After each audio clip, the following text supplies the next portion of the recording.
Hi, welcome to the Improved Garage YouTube channel. If you haven't subscribed, please click the subscribe button.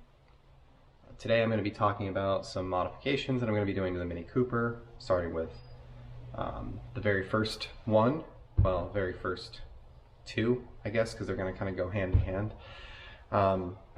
So I had a box that came today. So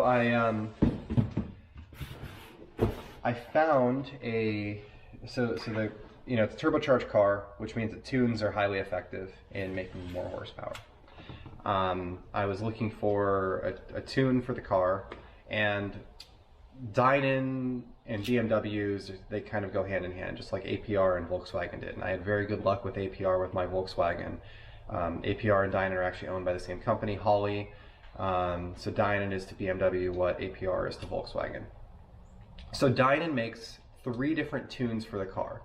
They have their basic piggyback system, they have their Elite piggyback system, and then they have a ECU tune. So the basic piggyback system is a plug and play. You unplug one sensor, you plug it in, it does its thing. The Elite tuner, you unplug 3 sensors, you plug it in, and it does its thing. And the Elite makes like 50 horsepower, something along those lines. Then they do a full ECU tune, meaning I take the ECU out, I mail it to them, they do the tune, they send it back. So I was leaning towards the Elite for 2 reasons. Number 1, I can install it myself, and the car doesn't have to be down while I'm mailing something to them. And number 2, the Elite tune, neither one of them are carb compliant, but if I need to get a smog, I can remove an Elite tune and I can take it in for a smog. Which obviously I'm only going to use the Elite on track days. Where with the full ECM tune, I can't even get it in the state of California because it would need to be removed in order to smog, and I have to send it back to them, and they don't even sell it to California, so I can't even buy it if I want to.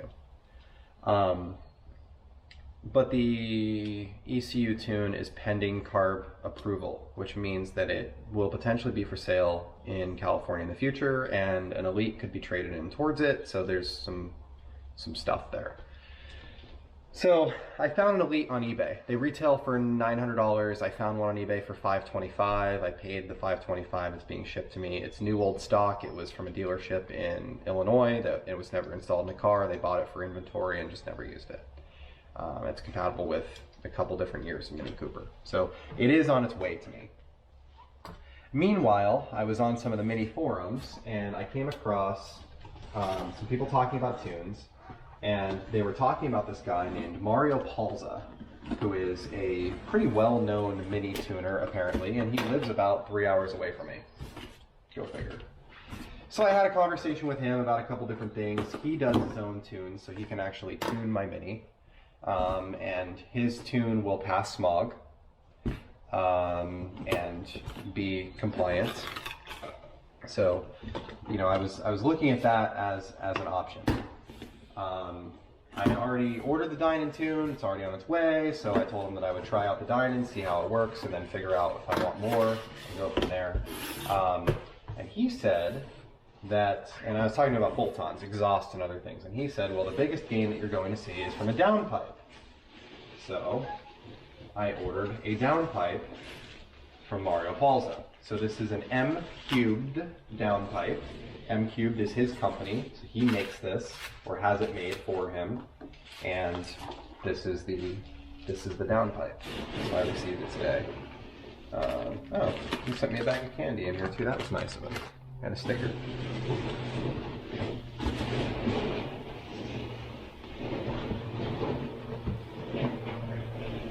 Lots of peanuts.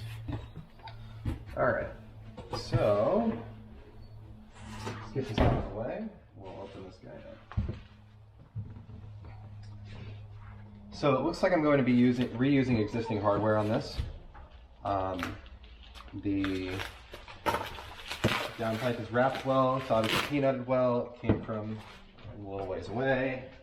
It has peanuts inside it, which is fun.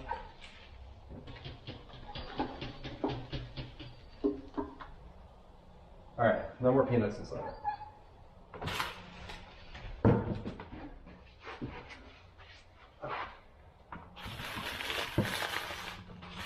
So let's take a look at what we've got here.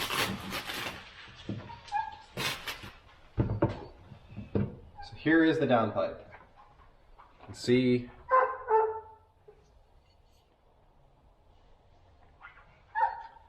the welds look fantastic. I'm not a welder, but I can tell nice welds when I see them. The welds look fantastic. So there are two bungs here welded on for the O2 sensors. There is a flex pipe section. This is the where it would mount on the existing hangers. It looks like I'm going to reuse the existing clamps, the stock clamps.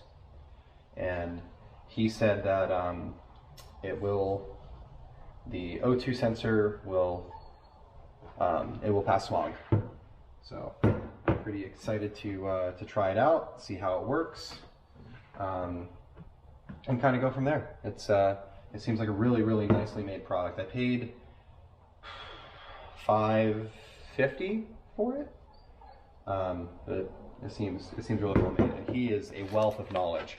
I spent about an hour talking to him on the phone in the last couple of days about different things, and he just has tons of knowledge, tons of experience, especially with Mini Coopers, knows them really well, and he's telling me, you know, this mod works, this mod doesn't, you know, so I'm asking about things like, should I put a front sway bar on the car? No. Should I do a rear sway bar? Yes. Do I need the end links? Not really. Should I do coilovers? Yes. Do I need the mount caps? Not really. You know, and he's kind of steering me in the right direction and making it so that I'm not spending money pointlessly, and I'm getting the most bang for my buck. So first couple things I'm going to be doing in the Dinan Tune, I want to get the Dinan Tune installed in the car first. That's obviously not here. I'm waiting for that to arrive. It should be here in the next couple of days. I want to get the Dinan Tune installed first, and then second, we're going to get this downpipe installed after we get the Dinan Tune on there and see how everything is. I just want to make sure that I separate those two out enough that if there is a problem, I know what it's from. So, thank you for watching.